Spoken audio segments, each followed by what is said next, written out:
Baik, kita akan mulai untuk perkuliahan hari ini. Kita akan membahas chapter 10 tentang language 2. Setelah Anda mempelajari tentang language di pertama di minggu lalu dari chapter 9, maka kita akan bahas tentang language production and bilingualism. Ini tema yang cukup menarik dalam chapter ini karena kita akan mempelajari beberapa proses dan proses ini adalah kegiatan kita sehari-hari seperti speaking, writing, seperti itu. Dalam speaking dan writing akan dibahas banyak dan ada juga materi yang kita juga biasa mempelajarinya secara umum yaitu bilingualism and second language acquisition atau bagaimana kita mempelajari bahasa kedua. Mungkin di Indonesia bahasa kedua sekarang mulai populer di mana kita mulai mempelajari bahasa Inggris sehingga di sini kita akan mempelajarinya lebih dalam bagaimana mulainya kita belajar bahasa kedua itu akan mempengaruhi penguasaan kita terhadap bahasa tersebut. Nah, kita akan bahas dari sudut pandang yang pertama, yaitu bagaimana bahasa ini terbentuk dalam speaking. Nah, Anda tahu bahwa speaking itu di dalam chapter ini akan dibahas beberapa hal. Yang pertama adalah producing a word, yaitu di sini kita akan membahas bagaimana kata itu diproduksi dalam proses speaking. Lalu kita akan membahas tentang speech error, gitu kesalahan-kesalahan dalam berbicara. Biasa kita di chapter sebelumnya kita belajar tentang tip of tongue, tapi di sini kita akan mempelajari yang namanya split of tongue. Lalu using gesture, di mana dalam kita menjelaskan sesuatu, misalnya kita akan terbiasa menggunakan gestur kita, badan, ketika kita kaget kita akan mengekspresikan wajah, "Hah, apa seperti itu?" Nah, maka kita akan mempelajari di sini bagaimana dalam proses proses bicara, gestur ini tidak bisa dihindarkan dalam keseharian kita. Setelah producing a word, maka kita akan producing a sentence, memproduksi kalimat. Lalu producing discourse, yaitu sebuah naratif atau narasi-narasi. Lalu dilanjutkan kita akan in-depth the social context of language production. Ini ada penelitian yang baik, menarik tentang social common ground. Nah, nanti Anda akan mempelajari hal tersebut. Kita akan mulai tentang producing a word. Jadi bagaimana proses kognitif yang terjadi ketika kita memproduksi kata-kata. Pada penelitian-penelitian sebelumnya, banyak peneliti menyatakan bahwa kita dapat menghasilkan 3 kata per detik. 3 kata per detik, cukup cepat sebenarnya. Tetapi ada yang lebih cepat. Kalau Anda pernah dengar seorang rapper bernama Snoop Dogg, dia pemecah rekor tentang producing word dalam 1 menit, Guinness Book of Record, dia bisa memproduksi kata-kata sangat banyak sekali dalam satu menit kalau tidak salah. Nah, pada dasarnya ketika kita memproduksi kata-kata atau memproduksi kata, maka ada 3 hal yang secara simultan berlangsung dalam proses kognitif kita. Yang pertama adalah grammar-nya, gramatikal, aturan, tata cara dalam pengucapan. Kalau dalam bahasa Inggris seperti grammar, kita bicara tentang apakah ini plural atau singular, apakah ini verb atau ini merupakan suatu adjektif dan sebagainya, grammatical. Lalu semantik juga kita akan bicara. Semantik seperti kita sudah bahas dalam long term memory, ini berkaitan dengan makna, lalu tentang fonologi atau fonem. Nah, bagaimana hal tersebut diucapkan. Jadi ketika kita bicara tentang apple, nah dalam bahasa Inggris maka secara umum kita akan melakukan hal tersebut. Kita akan berbicara tentang grammatical, semantik, dan fonologis. Nah, beberapa peneliti seperti Damian Martin, Safran, and Schwartz, and Martin sendiri menyatakan bahwa saat berbicara secara otomatis proses kognitif kita memproduksi gramatikal semantik fonologi itu dalam waktu bersamaan. Jadi ketika kita bicara apple, kita tahu maknanya sekaligus, kita juga bisa tahu bagaimana hal tersebut bersatu. Kita mengucapkan apple apple pun semuanya kita langsung tahu, oh ini maknanya seperti itu. Ini sangat dipercaya oleh banyak peneliti. Tetapi ada Miranda van der Noot and her colleagues, dia berbicara sedikit berbeda. Dia mengontra pernyataan ini bahwa gramatikal, semantik, dan fonologikal atau fonem itu prosesnya berbeda, tidak berlangsung dalam satu waktu. Karena dalam penelitiannya dalam bahasa Spanyol, dia meneliti tentang bagaimana proses bicara bahasa Spanyol, bahasa Jerman, bahasa Belanda, di mana eh, di dalam kata benda, di dalam beberapa bahasa itu ada jenis kelaminnya. Saya tidak mempelajarinya, tapi saya pernah dengar bahwa ketika kita bicara bahasa Jerman, akan beda ketika kita bicara bahwa barang ini untuk laki-laki dan barang ini untuk perempuan. Nah, dari penelitiannya ada proses sekitar 40 milisecond di mana phonological properties itu baru diakses ketika kita tahu gramatikalnya. Jadi Prediction Award ada dua pendekatan di mana ada yang menyatakan bahwa produksi gramatikal, semantik, dan fonologikal itu berlangsung dalam satu waktu, dan ada juga yang berbeda pendapat. Nah, setelah production award, maka speaking, kita harus juga mempelajari bahwa dalam proses bicara ada yang namanya speech error. Speech error ini biasa disebut dengan slip of the tongue. Kesalahan ketika sebagian bentuk suara atau keseluruhan kata tersusun kembali atau dua atau lebih kata yang berbeda, gitu ya. Jadi kita berkata sesuatu yang menjadi salah karena slip gitu, terjadi slip gitu ya. Seperti kita misalnya eh, ketika kita bicara tentang bagaimana penjualan kepala hari ini gitu, kepala padahal maksudnya misalnya itu maksudnya adalah kelapa gitu, itu slip of the tongue. Jadi kesalahan kita dalam mengucapkan sebuah kata gitu.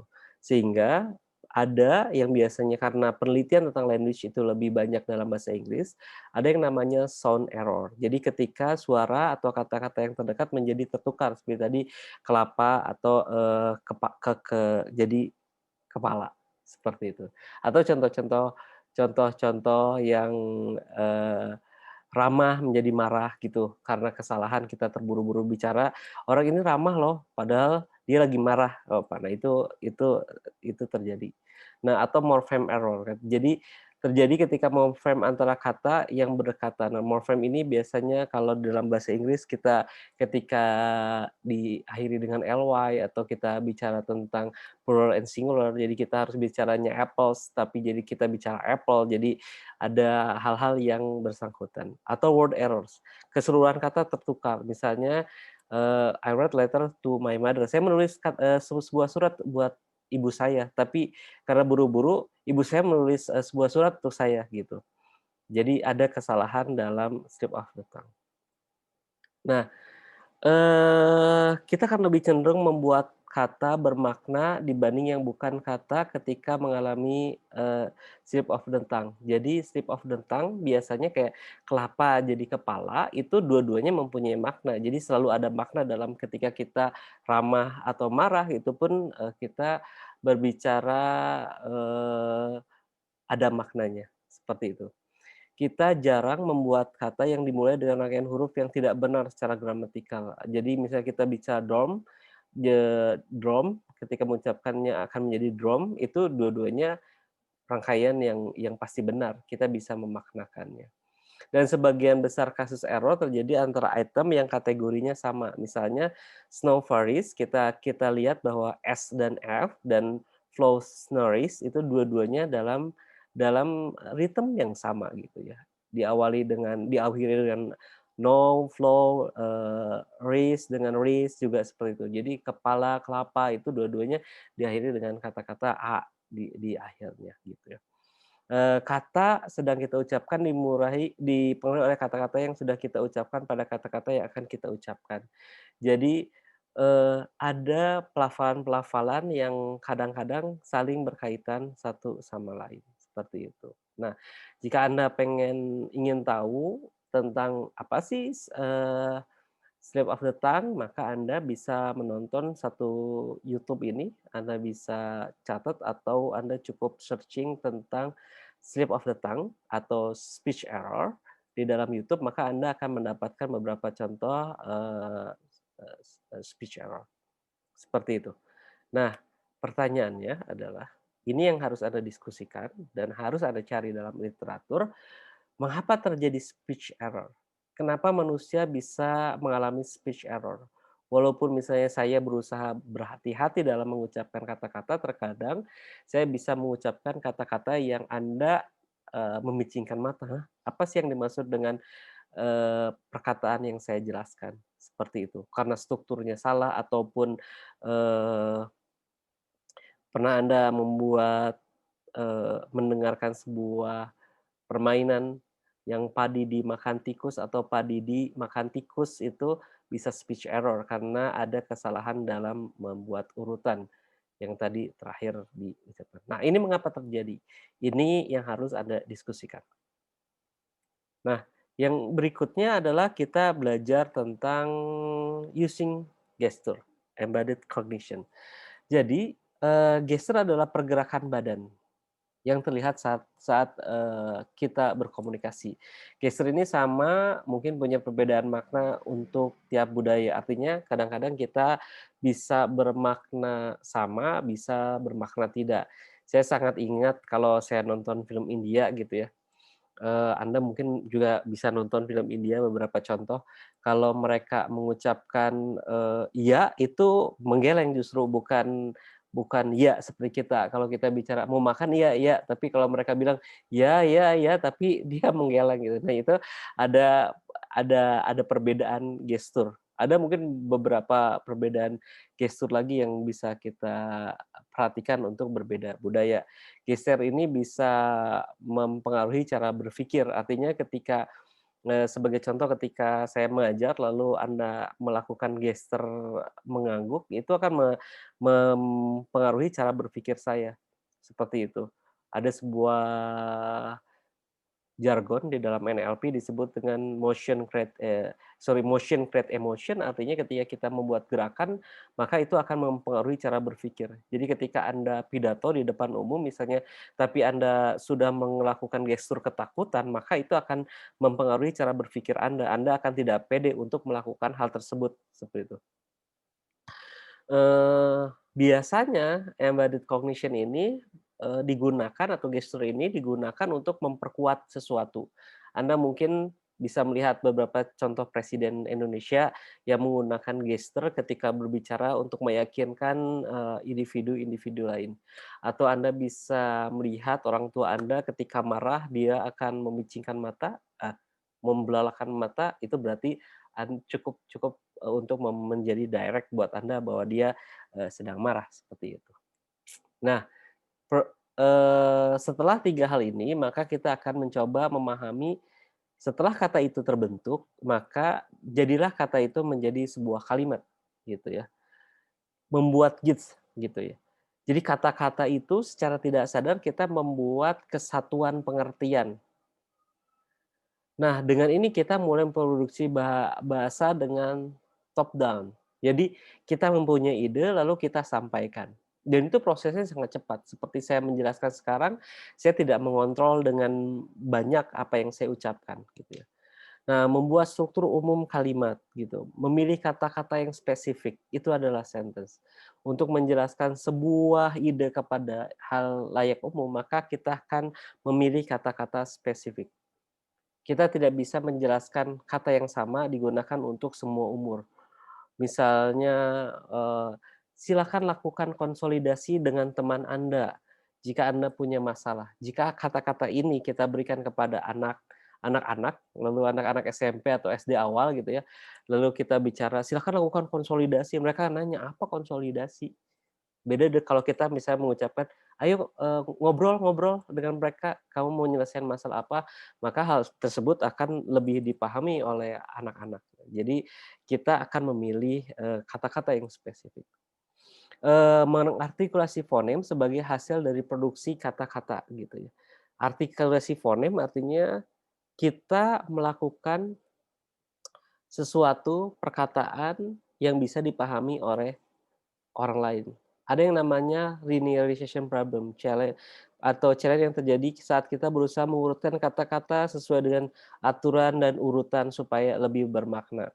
Kalau saya pribadi merasakan linearization problem adalah ketika kita bicara dalam bahasa Inggris, di mana kita harus ingat apa verbnya, apakah saya mau pakai adverb atau tidak, maka urutannya ada adjective lalu ada noun, maka kita harus berpikir banyak, linearization problem. Tapi ketika kita bicara dalam bahasa Indonesia mungkin ini sedikit tidak, difikirkan, walaupun terkadang kita bicara salah, seperti itu. Nah, ada prosodi atau melodi atau nada intonasi, ritme, dan penekanan saat bicara. Anda bisa sadar ketika saya bicara, maka saya ada beberapa kata, ada beberapa kalimat yang saya tekan supaya Anda lebih paham. Kalau kita bicara itu datar, maka, sulit sekali untuk kita bisa memahami apakah ini urgent atau tidak. Anda tidak bisa ketika ada kebakaran bilang, "Ayo cepat lari." Itu tidak bisa karena itu tidak memberikan impact, tidak memberikan intonasi atau ritme dalam berbicara. Tapi itu dilakukan secara otomatis, seperti itu. Nah, setelah sentence ini jalan, maka ini kita akan bicara tentang discourse, unit bahasa yang lebih besar daripada kalimat. Discourse bisa juga kita bicara bicara, naratif gitu ya, menceritakan event aktual atau fiksional. Atau ini ketika saya menjelaskan tentang materi kognitif itu, maka kita nah ini tadi itu speech error, ini jadi itu kebalik. Nah, saya menjelaskan secara naratif, itu discourse, saya harus menyusun sesuatu agar orang bisa mengerti apa yang saya sampaikan, ada urutannya. Tapi kalau Anda bicara tentang storytelling, maka ini hal yang berbeda gitu. Biasanya kita bercerita tentang hal ini. Membuat cerita yang lebih menarik, maka biasanya ada 6 langkah dalam membuat narasi. Kita harus paham dulu ringkasan singkat dari cerita, sehingga kita bisa membuat urutan bagaimana hal ini bisa diceritakan. Membuat rangkuman terhadap karakter atau latar. Kita tahu siapa yang berperan dalam storytelling, siapa yang tidak berperan, siapa yang mempengaruhi siapa, siapa aja yang ada di dalam tersebut, ada konflik, lalu poin-poin penting. Jadi kalau misalnya saya bercerita tentang seorang tokoh, misalnya tokoh yang lagi populer di Indonesia saat ini, misalnya kita bercerita tentang, eee, Presiden Jokowi kepada anak kita, maka kita bisa membuat ringkasannya, lalu membuat karakter. Tapi kalau kita storytelling tentang cerita, perjalanan Marco Polo dari Eropa menemukan, Amerika, maka kita bisa membuat poin-poin penting. Lalu penyelesaian masalah, tanda bahwa narasi telah selesai. Jadi seperti Anda tahu kalau kita menonton film lalu filmnya terkatung-katung, ini tuh jadinya gimana? Nah gitu kan. Itu sih khasnya film. Tapi tidak bisa dalam membuat cerita, kita tidak paham gitu ya. Ini akhir atau belum? Nah itu membuat. Nah itu produksi Discord, minimal kita harus paham tentang langkah-langkah hal ini ketika melakukan storytelling. Nah, bagian terakhir dari speaking adalah tentang social context. Nah, ini hal yang menarik. Nanti akan ada eksperimen yang harus Anda lakukan, tapi kita akan bahas belakangan. Ada yang namanya social context of language production. Jadi ketika kita membuat sebuah, eee, pembicaraan, berbicara dengan orang lain, maka faktor sosial itu sangat berperan dalam konteks. Seperti pada contoh ini. Saya bicara sangat formal untuk menceritakan materi kognitif. Tapi ketika saya bicara dengan Anda dalam konteks yang berbeda, mungkin ini akan berbeda. Urutan kata tidak akan seformal ini. Jadi ada konteksnya ketika kita bicara. Bahasa adalah instrumen sosial karena ketika kita bicara menggunakan bahasa harus mempertimbangkan asumsi mengenai lawan bicara sampai merancang saat bicara yang tepat. Nah, kita harus tahu apakah lawan bicara kita akan paham dengan informasi yang kita berikan. Sebagai contoh, kalau saya bicara dengan orang non-psikologi, maka kita nggak bisa joking misalnya, "Ah, kamu id-nya terlalu besar." Mereka akan bertanya-tanya, "Apa id?" Atau kalau Anda sudah belajar tentang, mata kuliah yang lebih detail yang namanya Rosyah, maka Anda bisa mulai celetuk, "Ah, kamu orang M." Nah, Anda pun sekarang kalau belum belajar Rosyah, Anda nggak paham apa yang dimaksud dengan orang M. Anda orang FM, Anda orang-orang CF. Nah, itu nggak akan bisa. Karena mereka tidak paham apa yang kita maksud, gitu. Atau, ketika mahasiswa saya bicara dengan saya ketika menyusun skripsi, tiba-tiba dia bilang, "Ya Mas, saya udah bicara dengan cutting, ternyata cutting bilang kalau teorinya gini." Saya pertama berpikir bahwa cutting adalah nama orang. Tapi ketika saya bertemu dengan beberapa orang, ini cutting kok hebat banget ya, dia bisa menceritakan menceritakan banyak teori, eee, terhadap beberapa mahasiswa bimbingan skripsi saya. Sampai saya bertanya, "Apa sih cutting?" "Kakak tingkat." "Oh, cutting itu kakak tingkat." Pada awalnya saya malu juga bertanya, "Oh, cutting nih ada nama mahasiswa saya mungkin cutting," gitu ya. Ternyata salah. Nah itu, kita harus berasumsi bahwa lawan bicara kita ini, mempunyai pemahaman yang sama. Nah, dalam pemahaman yang sama ini yang disebut dengan common ground. Nah, Anda bisa lihat eksperimennya common ground, lalu Anda bisa melakukannya, dengan 3 teman Anda. Nah, ada yang namanya direktif juga. Direktif artinya kita mengarahkan orang lain. Seperti saya bilang bahwa, "Oke, sekarang Anda bersiap untuk kuis." Nah, itu direktif. Lalu ada framing, menjelaskan bahwa mengapa kita bermasalah saat berkomunikasi dengan orang lain yang berbeda perspektif. Misalnya orang Jawa dengan orang Sunda, mungkin ada berbeda perspektif dan itu membuat terjadi perbedaan dan menjadi pengambilan keputusan yang alot atau bahkan framing ini bisa menjadikan konflik dalam sebuah kelompok. Nah, kita bahas satu-satu. Apa sih common ground gitu ya? Kalau kita bicara tentang common ground adalah biasanya kita bicara tadi kita mempunyai latar belakang yang sama. Kita sama-sama orang psikologi, kita sama-sama satu angkatan, maka kita memiliki common ground, kita mempunyai latar belakang yang sama, kita mempunyai, eee pembendaharaan informasi yang sama tentang situasi. Jadi Anda bicara joke gitu ya, yang berkaitan dengan angkatan Anda kepada angkatan orang lain, mungkin jadi basi buat angkatan orang lain. "Lu tahu kan ya, bahwa si si ini itu orangnya gini," terus kamu ketawa gitu, atau orang Sunda cukup mudah untuk ketawa dengan sesuatu yang kecil pun orang Sunda bisa ketawa, tapi tidak buat orang Jakarta, orang Jakarta akan berpikir, "Hah, ini apa apa lucunya ya? Kok yang kayak gini aja diketawain?" Seperti itu. Nah, jadi common ground itu kita mempunyai pemahaman yang sama. Nah, untuk awal orang misalnya dari Jakarta datang ke Bandung, itu akan, memiliki pemahaman bahwa, eee, rooming tidak paham, sehingga ada beberapa hal yang harus dijelaskan kepada orang lain. Nah, itu yang disebut dengan penjelasan common ground. Jadi, kita berusaha menjelaskan bahwa ini tuh ini loh, ini tuh maksudnya ini loh. Nah, di awal, maka prosesnya panjang, prosesnya orang tidak langsung paham dengan situasi yang kita inginkan. Tapi setelah dia paham, "Oh ini budaya Sunda."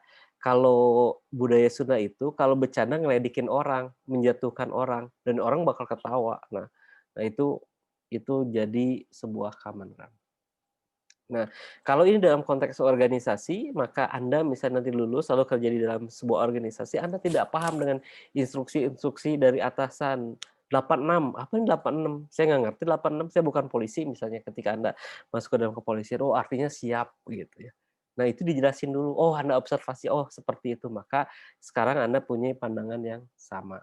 Nah, sedangkan direktif adalah direct request, menyelesaikan masalah interpersonal dengan terang-terangan gitu ya.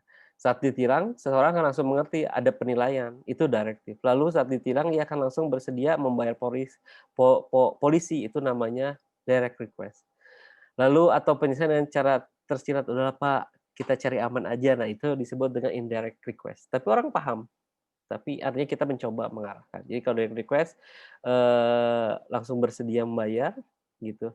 Tapi kalau ini terlalu mahal nih, maka kita akan coba, "Oh udahlah nggak usah pakai surat warna merah ya, kita, di bawah tangan aja." Nah itu indirect request, seperti itu.